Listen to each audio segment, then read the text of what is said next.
Good afternoon বন্ধুরা, আজ হলো বৃহস্পতিবার। এই দেখো কী কী দুপুরের জন্য রেখেছি। এটা হচ্ছে কর্তা বাড়িতে এসে খাবে, আম আর তালের শাঁস। এখানে একটা টমেটো, একটা শসা, বিট লবণ, গোলমরিচ আর টক দই দিয়ে মেখে খাবে। আর এইটা হচ্ছে বিকালে বা রাতের জন্য ভদ্রলোক আমার আম আর তালের শাঁস আছে, তালের শাঁস এক টুকরোই আছে। হিমসাগর আম কেটে রেখেছি। এখানে আলু ভেজেছিলাম, সকালে ছেলেমেয়েরা খেয়েছে, একটুখানি আছে। আর দুপুরের জন্য করেছি এখানে ঘ্যাটকোল, কালো জিরে, শুকনো লঙ্কা, না কালো জিরে, কাঁচা লঙ্কা আর হচ্ছে রসুন ফোড়নের ওপর দিয়ে ঘ্যাটকোলটা বেটেছি, নুন হলুদ দিয়ে ভেজে বেটেছি।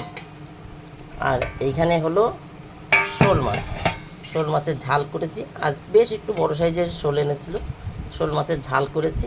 দুটো আইটেমই জম্পেস, তাই দুটোতেই আমাদের হয়ে যাবে, আর এক্সট্রা কিছু করিনি। আর বাই চান্স যদি এটাতে গলা চুলকায়, তার জন্য রেখেছি লেবু। গলা চুলকাতে দেবো না, গলা ধরতে দেবো না।